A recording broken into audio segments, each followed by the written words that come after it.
Jésus-Christ venu en chair, 1 Jean 4,2. La parole faite chair, Jean 1,14. Le Fils de Dieu revêtu de notre nature humaine. Quel mystère! Mais qu'il est grand aussi cet autre mystère. L'Esprit de Dieu venant demeurer dans une chair de péché. Romains 8,3.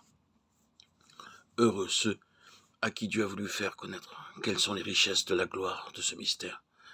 Christ en vous. Colossiens 1,27.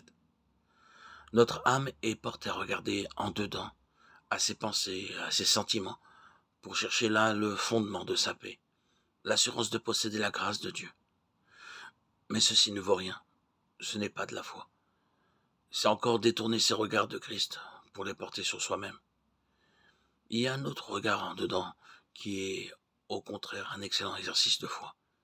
Il consiste à fermer les yeux à tout ce qu'on peut discerner par soi-même et à chercher à réaliser que dans l'esprit renouvelé habite l'esprit de Christ. Dès que nous en sommes convaincus, nous voulons que toutes les facultés de notre âme soient sanctifiées et conduites par cet Esprit Saint.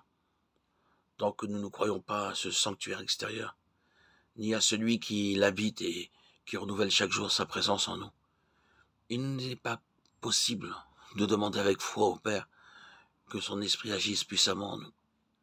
Et nous ne pouvons pas non plus attendre avec confiance que Jésus fasse couler de ce temple intérieur les fleuves d'eau vive de son Esprit. Au-dedans de vous, tout au fond de vous.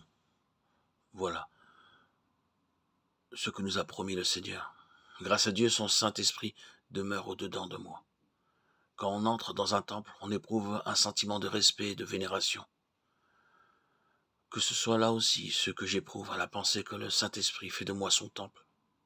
Respect et vénération en sa sainte présence. Qu'il demeure avec vous, il sera en vous. Saisissez bien ces deux promesses. La continuité de la présence de l'Esprit avec l'Église, l'intimité de sa présence dans chaque croyant. Les derniers enseignements de notre Seigneur à ses disciples insistent sur l'importance pour eux de croire que l'Esprit habite en eux. Jésus nous dit que l'Esprit doit nous instruire, rendre témoignage de lui, le glorifier et convaincre le monde. Et il rattache aussi à ce même sujet ce qu'il nous dit de l'habitation en nous du Père et du Fils, de l'union, du cep et des serments, de la paix, de la joie, de la puissance de prière dont jouiraient ses disciples en ce jour-là, lorsque l'Esprit serait venu. Il leur fait cette promesse, l'Esprit sera en vous.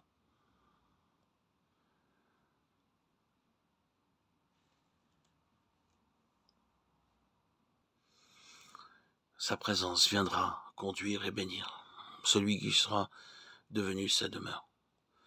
Béni soit ton très saint nom, Seigneur, d'avoir établi ta demeure en mon cœur.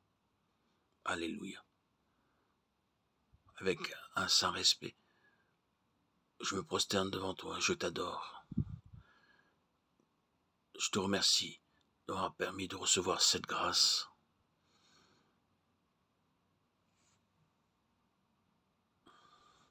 Si merveilleuse, si réconfortante, de vivre quotidiennement de ta présence. Alléluia.